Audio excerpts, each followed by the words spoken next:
Rendez-vous le 6 janvier, Youssou Ndour ak Super Étoile. Boubs la wax affaire bu exceptionnelle, la première grande sortie de la star planétaire Youssou Ndour et le Super Étoile au 6S.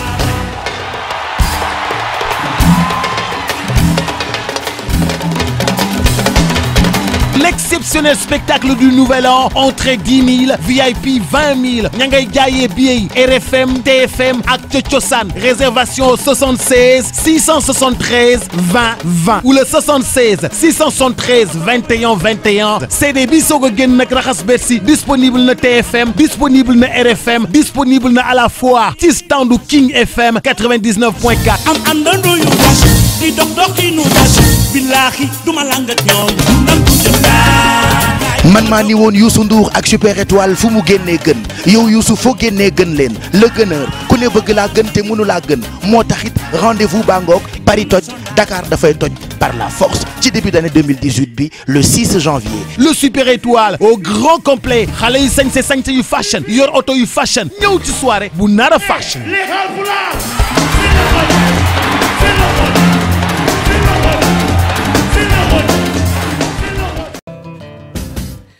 dalee nag jàmm ci xibaaru marax yi ñu tàmbali ko ak syndicat autonome bi ëmb jàngalekat yu nekk ci daara yu kawe yi ñoom nag daal dinañu rek door ab débrayage bu ñu ko dégg nag mooy wàññi bu baax waxtu yi ñu doon jàngale rawatina ak jàngalekat yooye nekk kon ca université Cheikh Anta Diop bu Ndakaaru nee na nag duñ ca dellu gannaaw fileek nguurug Sénégal fayu leen li mu leen yoral di ab payoor ci weeru décembre la ñuy ñaxtu itam bokk na ci ay ndàmpaay yoo xamante ne nguurug Sénégal war na leen koo jox. Fatou Bintou Konté. Coordination syndicat autonome des enseignants du supérieur bi nga xam ne moom moo nekk ci campus su Ndakaaru ma ngay ñaawlu ñàkk fay bi nga xam ne fayaguñ leen ko ba léegi seen salaire yi nga xam ne moo di salaire du mois de décembre te ñàkk payoor googu nag boo moytuwulee dina indi ay jiixi jaaxa ci at bile. gisaguñu lu niroog salaire xamuñu kañ lañ koy fay ëpp na parce que ku xam li ci feetu fin d'année xam li ci dépense xam ni ku fa jóge dootoo desee dërëm dañ koy wax nag dootoo desee dërëm ku muñ ba tey le 5 janvier yaakaar naa ni munoo weesu muñ boobu. ñoom enseignants yooyu bokk ci université Ndakaaru ña ngay ñaax ñu fayaat leen tamit li nga xam ne moom moo di seen indemnité yi ñu surveillé woon fee nga xam ne moo di baccalauréat daaw bile. président de jury yooyu nga xamante ni ay professeur d'université lañ ba tey jii xamuñu kañ lañ leen di jox seen ndàmpaay ñeneen ñi am na ci ñoo xamante ni jot nañ leen fay mooy ñi nekk moyen secondaire ca ñooñu ay membre jury lañu yaa xëyti ku mën a fay membre jury xanaa président jury bi nga war ko mën a fay. waa SAES bu campus su Ndakaaru nag ñu ngi exiger que budget 2018 bi nga xam ne dañ ko fas yéene voté ñu voté ci lu mat loo xam ne problème mu salaire du fi amati wante nag fi mu nekk nii ñoom jàpp nañu ne tant que fay ñu leen li nga xam ne moom moo di seeni salaire du ñu delluwaat fii nga xam ne moom moo di amphithéâtre yi nii. budget 2018 bi dañu bëgg ni lu ci li nga xamante ni mënul ñàkk mooy fukki weer ak ñaaru salaire yu 2018 yi nañ ko voté mu leer nañ nga xamante ni buñ fi nekk di bon laam-laame naan est-ce que dinañ ñu fay est-ce que duñ ñu fay. fii ak amuñu salaire suñu mois de décembre ñun en tout cas duñu jàngale. ndax nag moom dañuy dawi dépense. ba tax ni sax ñoom depuis le 20 décembre déposé nañu benn préavis de grève wante jamono ji ñu toll nii ay débrayage la ñu amal. ñu des ci njàng mu kawe bi yoon nag ca université Gaston Berger bu Saint-Louis étudiants yi nag yàgg nañu ko ñaxtu muy nag ñu defaraatal leen restaurant un boobee restaurant ba nag fi mu ne nii mën nañu jàpp rek ne sotti na nañu ko bëggee woon kilifay daara ja taxaw nañu ci bu baax a baax gouverneur bu diwaanu Ndar ma nga woon ca xew-xew ba nag sàkku na ci étudiants ya ngalla nañu bàyyi nag li ñuy faral di def bu nu meree muy di wàcc ci mbedd mi di taali pono rawatina ak ca route nationale numéro 2 ba étudiants yi nag ñoom kontaan nañu ca mbir ma waaye bëgg nañu itam ñu dimbali leen ci leneen muy wàllu cet ga ca restaurant ya dañ cay ànd ak Ousseynou Diop. Université Gaston Berger bu Saint-Louis la daan gàllankoor njàng mi bokk na ci wàllu restaurant yi lu ci bare yàqu woon étudiants yi itam daan ko ñaawlu léegi nag ñu daat koy defaraat li leen nag koppar yu bare lañ ci dugal ki ko xamle mooy directeur bu CROUS. liñ si def moom man na téeméeri million parce que daal ñaar téeméeri million li si manqué barewul defaraat nañu dal bi defaraat nañu jënd nañu ay centrale d'eau glacée. li ñu fi def daal bare na ba nga xam ne ndax étudiant ñooy suñu yaakaar lépp lu leen defal rek lu leen deful rek mooy amuñu ko. ci ndaje bi nga xamante ni ñii di étudiants yi ak kilifa yi nekk ci université bi amaloon nañ ko doon nemmeeku restaurant bi nga xamante ni defaraat nañ ko ki fi teewaloon gouverneur bu Ndar daan nañ sax ñaan ñi nga xamante ni ñooy étudiants yi beneen yoon bu ñu amee lu leen naqari ñu bañ di baaree tali bi di waxtaan ak seeni ay kilifa. saa yu jafe-jafe amatee rek ñu bañ a tëb rek soit dugg ci restaurant yi ne dañuy lekk sans ticket wala dem baare route nationale bi bu ko defee kii ñibbi Richard Toll xamoo ci yan condition la nekk boo ko baaree moom yoonam nekku ci. donc loolu aussi ñu ciy bàyyi xel bu baax daal bu problème amee ñu ñëw ci seen autorités yi waxtaan ak ñoom liñ ci mën a régler ñu régler ko. ñoom étudiants yi nag ñoom la leen gën a soxal léegi moo jëm ci wàllug la ñuy xewloo ci université bi ñu ni hygiène bi dañ ci war a gën a taxaw. dafa nekk loo xam ni dañ ko yàgg kaas dañ ko yàgg ñaxtu muy restaurant bi nga xam ni ci kaw toit bi dafa amoon ay toj-toj yoo xam ni. buñ ko saafarawul woon mën naa dem ba jur jëyee. li nga xam ni moom lañ leen di wax daal mooy que hygiène bi ak qualité bi nañ ko farataal nañ ko jox gëdd bu baax a baax ndax li ñu soxla ci restaurant mooy set gi ak propriété. ak bërëb yu bees yi université dana mën a nokkiwaat lu jëm ci wàllu njàng mi jaar ci yoon ndaxte lii bokk na ci doléance yi nga xamante ni étudiants yi yàgg nañ koy joytu te léegi daan nañ koy faj. bu ñu nee yoon nag tëddee njaaxanaay da caa am solo lu mënta ñàkk la loole nag Mamadou Diakhaté moo ko wax moom mi nga xamante ni nii moom moo jiite centre bi tàggat ci wàllu ko yoon fii ci Sénégal kàddu nag mi ngi ko yëkkati tey jii ci bi magistrat yi doon génn magistrat yooyu nag bokk ci promotion 2015 2017 seen lim toll na ci fanweer yoo xamante ne tey jii yëkkati nañu seen loxo nag waat wax rek li nga xamante ni nii fas yéene nañu koo def ngir nag seenub liggéey gën a mucc waaye li ñu leen laaj lépp tamit ñu mën koo topp ñu teewlu ci Mbagnick Diouf moom kenn la ca magistrat yooyu génn ak Mamadou Diakhaté mi nga xamante ni moom moo jiitee centre ba ci micro Pafara Ñing. nañ def suñu kéem kattan pour respecter ko pour rendre service ak suñu askan bi yëpp parce que justice moom boo si bokkee rek da nga xam ne askan bi yëpp nga fi nekkal donc ñun bu soobee yàlla ñu ngi ñaan yàlla mu ñu gunge ba ñu agsi fii mu gunge ñu ba lu des si mission bi si kanam ñu mën ko mottali incha allah. bon indépendance yi moom. man yaakaar naa am na débat yu bëri yu ñu ciy wax mais man bëgguma ci ñëwaat li may wax rek mooy nekk ñun xam nañ ne am nañ conscience ci li ñuy xaar te itam li ñu jàngal ci wàllu éthique ak wàllu déontologie yëpp xam nañ ko te bu soobee yàlla ci loolu la ñuy tënku incha allah. garder seen dignité garder seen obligation de réserve loolu lépp jàng nañ ko pendant ñaari at ndax ci cours boobu maanaam ci njàngale moomu loolu rek lañ ciy jàngale éthique et déontologie loolu nag. bu ñu ko defee ñaari at ñëwaat fii giñ ko te ñu am ay moyens yu baax à l'école li ñu mën a yaakaar rek mooy ñii bu ñu génnee dëgg-dëgg daañu doxal yoon ni mu waree yaakaar boobu nag lañ ci am moo tax li ngeen dégg fii yëpp ci discours dañ leen di ñaax rek dañ leen doon jàngal école daanaka moom lañ leen rappelé waat fii ci moment bi nga xam ne ñoom ñi ngi giñ ne dañ doon ay attekat yoo xam ne daal yu fonk seen liggéey jàpp seen liggéey. te du def leneen lu dul seen liggéey. Alassane Ba moo doon taataan seen i kàddu mbiccoog mbaalo gi ñu nemmeeku jamono yi ci parti socialiste du def rek lu may gën a rek nasaxal parti bi néewal ko doole loole nag gis-gisu kii xamee ci wàllu politique la muy Abdoulaye Cissé jàpp na ne sax ne loole mën naa nag yàq bu baax diggante Ousmane Tanor Dieng ak Macky Sall gis-gisam nag ute tamit ak ki nga xamante ni moom mooy Fatou Gueye Ndiaye nag moom la mu wax rek mooy parti socialiste ñi ngay lam-laamee ne élection yi di ñëw daañu am candidat duñu am candidat lu mu ci mën a doon moom parti socialiste jàpp na ni mënta dem ci élection te amul nag candidat Pape Fara Ñing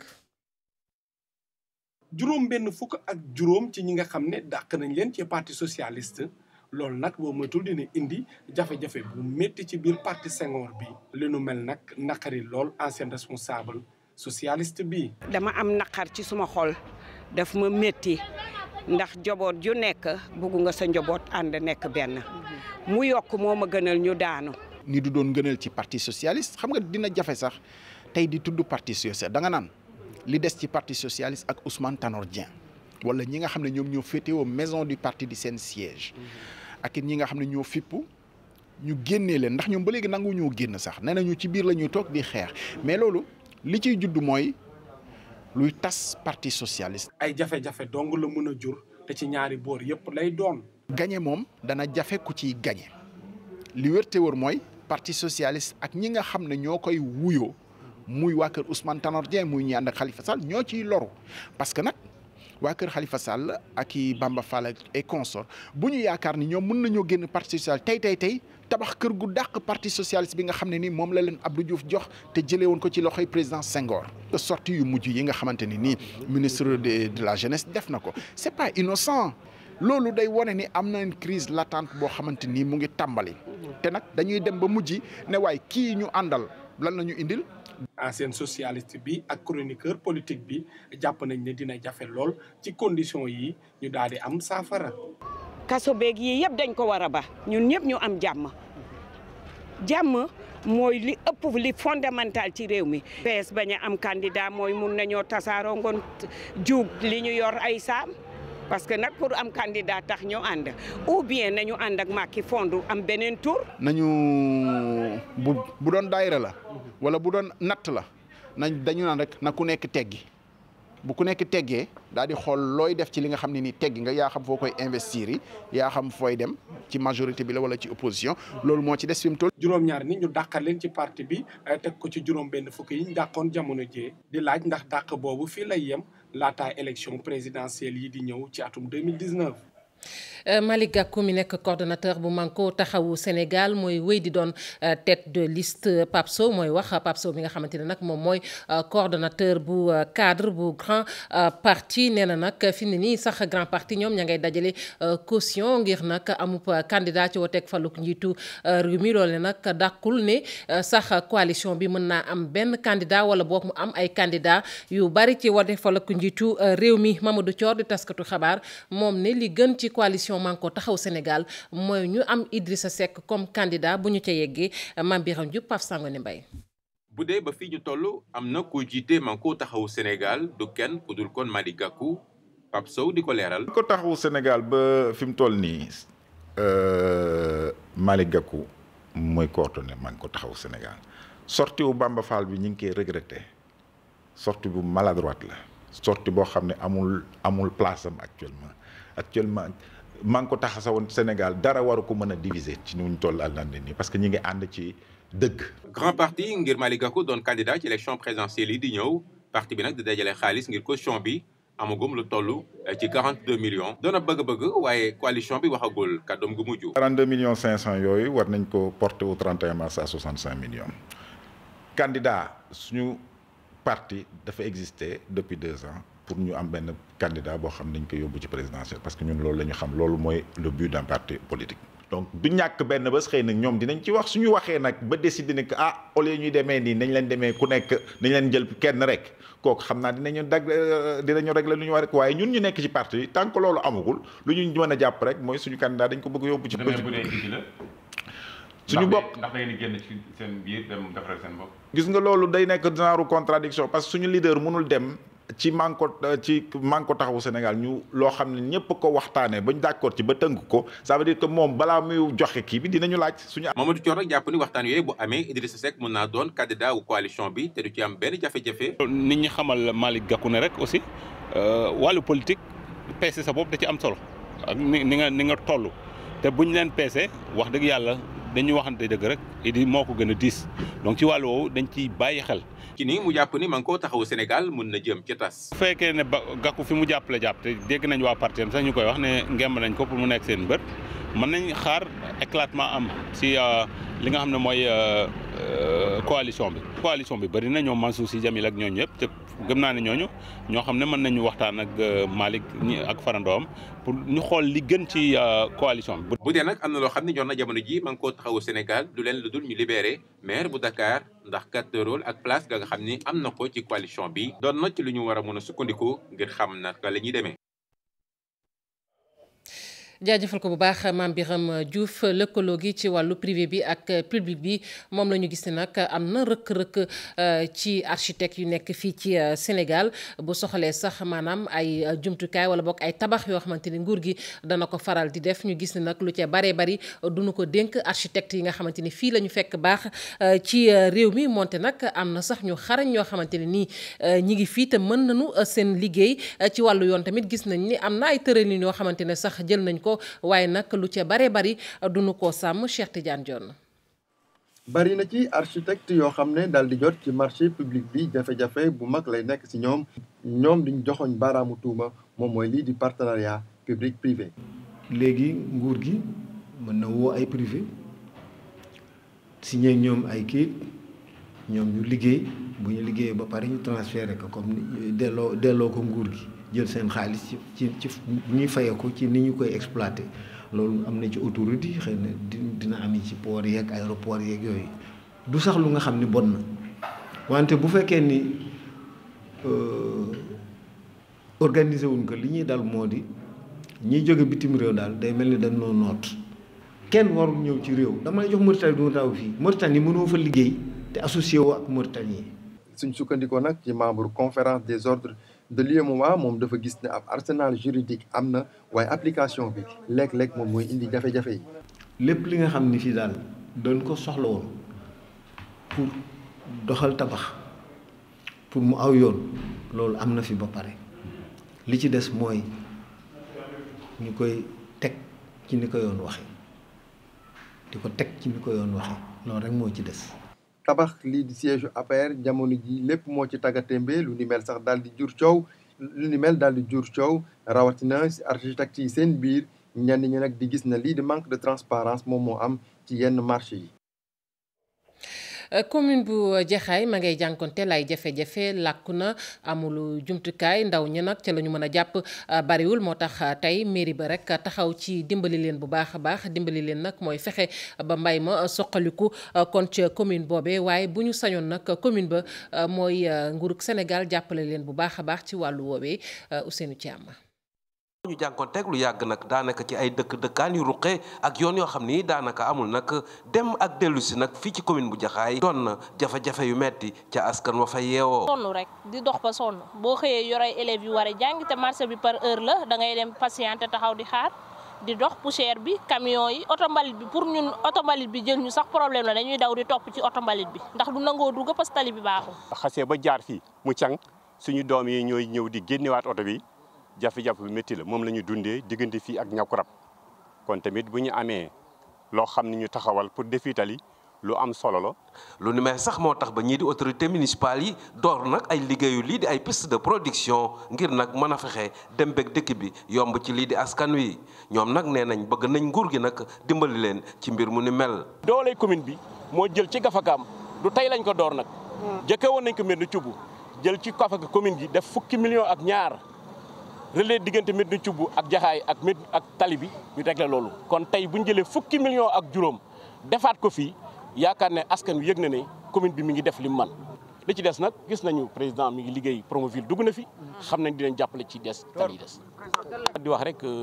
ñi nga xam ne président ñoom la teg seen loxo ci liggéey bi concerné ministre yi nga xam ne ñoom la concerné directeur société yi mu concerné ñu gën a doxal seen loxo Jaxaay dafa soxla ndimbal. dafa soxla ay infrastructure dañu waxante dëgg. damay wax fu ne di coow fu ne di jooy fu ne mais comme damaa jiital jëf ñu war ma gunge dugg nañu mais ñu yokk seen loxo. xam ni nag koppar yi ñu ci dugal toll na ci fukki millions ak juróom lii di askan wi rafetlu ko nag di ñaan nu ñu désenclavé localité yi nga xam ne nii ñoom ñoo nekk ci commune Jaxaay yëpp. ci jamono jooje moom délégué de quartier ña nga taxaw rek ne du ca dal muy nag seen dëkk yooye ne ca commune bu Jaxaay ñu bëgg koo jël seen gox ya maanaam ñu bëgg koo jël def ko benn dëkk lu ni mel la ni ne mairie ba du ko fa def benn yoon yëkkate nañu nag seen kàddu ndax ña nga woon ca mbedd ma di ñaxtu ñu teewlu leen. ndax bi ñëwee ñu bëgg ñu ne da ngeen a bokk commune rurale Sangalkam dañ ko contesté def ay mémorandum envoyé ko ci gouvernement bi fi newoon une fois érigé en commune mënee su ko delloowaat dans la ruralité te loolu xam nañ ko kon ku ñu bëgg a teg loo xam ne lii jaaduwul duñ ko nangu. li nu bëgg mooy ñu délimiter ñu suñ commune reconnaître ñu suñuy délégué de quartier bàyyi ñu nekk commune autonome ca ñu tabaxal ñu infrastructure de santé yi ak sécurité bi lamp yi ni ñu ko waxee ak tali ak lumière bi ca maire bi fi ne mu xam ne ay nit lay yore nekk nit nag nite ci ñu nitee ne ci gannaawam moom na fexee nite ànd ak ñun ñu def liggéey bi mu jeex. lu soxal nag ci ay commune sax ci Sénégal lu toll ci juróom fukki commune nee nañ nag taxaw nañu rek ngir gunge askan wa ñu xam dëgg-dëgg commune yooyee na mu tëddee ak yorin wa la ñu cay def lépp loo xamante ne dañu koy nos ak di not ci kon askan wa mën a xam na mu tëddee loolee nag gannaaw ab lëkkaloo boo xamante ni dox na ci diggante mbootaay gi ëmb maire yi ci Sénégal ak forum civil lañ ca dugal nag ci koppar mat na genn wàll ci milliard ci suñuy koppar Cheikh Anta dañ ci ànd ak Moussa Oumar Gueye ca diwaanu Tamba. askan wi ñi gën a bëri ci ñoom saa su ne dañuy am ay xel ñaar di am jeexi jaaxa wala sax di ñaawlu doxalin bi nga xam ni noonu la ñu yoree mairie yi loolu nag ba tax ci li nga xam ne ci wàllu koppar la muy koppar yi nga xam ne dañ koy recouvrer ci wàllu juuti wala boog loo xam ne nguur moo koy joxe muy fonds de dotation fonds de concours wala li nga xam ne mooy jëm ci wàllu suuf si ak yeneen yu ni mel tax na nag ci benn pàcc am na loo xam ne dafa aju ci nguur mu mel ni Cour des comptes wala ARMP saa su ne ñuy génne ay rapport di wane ni gis nañu ay doxalin yoo xam ne rafetlu wuñ ko ci lenn ci mairie yi fi mu ne nii nag askan wi ci seen wàllu bopp ci wàllu li ñuy wax certification citoyenne askan wi mën nañu xippi seen ay gët xool ana ban yorin xeetu yorin la ñu yoree seen ay mairie. nga xamante ne dafa boole goxaan yu nekk Tamba ak Kédougou pour tàmbale benn programme boo xamante ne Union européenne moo ñu ko yombal moo ñu ko financé ci liggéey boo lëkkaloo boo xamante ne forum civil am na ko ak AMS muy association des maires du Sénégal pour ñu mun a xool yàgg nañ di liggéey ci certification citoyenne depuis 2008 mais tey jii dañoo sóobuwaat beneen liggéey mooy jéem a xool naka la ñu mën a laalee gox-goxaat yu nekk biir Sénégal yëpp surtout échelle communale. ci Sénégal am na juróom fukki mairie yoo xam ni daal nañ leen tànn ñoom nag ñu am partenariat ak AMS daal di koy am ak forum civil maire yi nga xam ni nag ñoo bokk ci juróom fukki dëkk yooyu nga xam ni tànn nañ leen fi mu nee nii nag ñi nga xaarandi ñu amalal leen ay sëkkub lal ngir ëllëg si biir lépp loo xam ne war nañ ko def ci wàllu liggéey boobu nekk li nga xam ne dafay gën a yemb ñoom itam ci seen wàllu doxalin yorin bi gën a sell loolu lépp ngir njëriñal askan wi. ziara njabootuk Omarien ñoo ngi koy waajal ca diwaanu Louga lay doon loole nag fukki fan ak ñaar jàpp fukki fan ak ñett ci weeru janvier wi ñu ne am na nag ab CRD boo xamante ne tëral nañu ko ci wàllu woowee jëwriñ ji dénk biir réew mi dalal na xelu xalifa bi ne nag nguur gi dana def kéemtalaay kàttanam ba gunge leen ci xew-xew boobee ngir lépp nag jaar yoon Habib Faye Younous Diatta ci leeral. ca Louga lay amee di ziara Omarien gi ñu jàpp fukki fan ak ñaar jàpp fukki fan ak ñett ci weeru janvier gi lépp yemb na ngir rek gàmmu googe mën a jaar ci yoon bu ñu sukkandikoo ci ku yor kàddu kër googe ba mu génnee ci CRD gi ak jëwrin gi ñu dénk kaaraangeeg biir réew mi. ñun nag kontaan nañu famille bi fa lillahi alhamdu ñëpp gis na ni liggéey bi nu mu demee no comment. te ñun ci suñu bopp commencé nañu gis résultat yi lu xaw a des tuuti avec le ministre ci boppam complété na lépp lu nga xam ne desoon na ci ay problème yu ñu war a régler li ñu ngi am satisfaction bu baax a baax ci ziyaara bi incha allahu. Aly Ngouille Ndiaye ne boobu léegi ziyaara dina réussir ndax dina def kéemtalaay kàttanam ba lépp jaar ci yoon. lépp li nga xam ne jël nañ ko engagement gouverneur dana ko saytu feeg booba wala ñuy yegg ci bés ba pour que déjà le 9 le 10 mu defal ñu une première situation wax ñu fu lépp toll kon kenn ku nekk ñun bu respecté engagement am je pense que événement bi dana jaar ni mu waroon a jaar. taalibe yi fas yéene dem ca Louga teewee ziyaara Omarien gi nga xam ne kaka nar a jiite moo di xalif bi di Mouhamad Bachir Tall. mouvement hip hop am na fanweeri fan ci Sénégal ba mu sosoog léegi 1988 la 2018 fanweeri at ci tey ñi nga xamante ne nag ñoom ñoo sekk hip hop bi fas yéene def seen kéemtalaay kàttan kor ngir màggal fanweeri at yi naka noonu nit am na ab programme bu am solo boo xamante ni tëral nañu ko ci ñu teewlu Amadou Lamine Ngom ñu gën ko xam ci Docta ci micro Cheikh Hassana Fall. ñuy wax 30 ans du 30 ans fees hip hop bi mu fi duggee ba léegi parce que hip hop bi dugg na fi avant 88 mais 88 dafa nekk at boo xam ne dafa marqué lu bari ci hip hop bi même ci lu ñuy wax école Sénégal année boobu année blanche la et ça a marqué l'histoire de l'éducation sénégalaise bu ñuy wax 30 ans c'est 30 ans de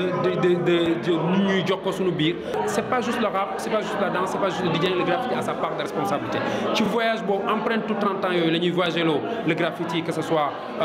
comment ça dans les continents que ce soit en Asie en Europe en Amérique comment ça s'appelle en Océanie pour pouvoir comment ça s'appelle partager notre manière de voir le graffiti notre manière de faire le graffiti conférences ay expositions de photos ay murs du Sénégal boo xam ne ça va être dans 4 régions yoo xam ne dañ ko choisir waxtaan ci am na yeneen régions yoo xam ne dinañ ci jot aussi c'est des concerts c'est aussi comment ça s'appelle des projets qui se développent yoo xam ne dañuy voyager ci àdduna bi du Sénégal rek mais day dugg ci Afrique bi dugg ci yeneen pays ci àdduna bi. ma nga ko mbokk yi foofu la ñuy yem ak yéen sant leen bu baax yéen ñi fare woon ci machine bi ak ñi jàpp ci xibaar yi bu mu sotti ci kan tuuti Chérif Dia dina fi teew jukkil leen xibaar yi ci nasaraan jaa ngeen jëf.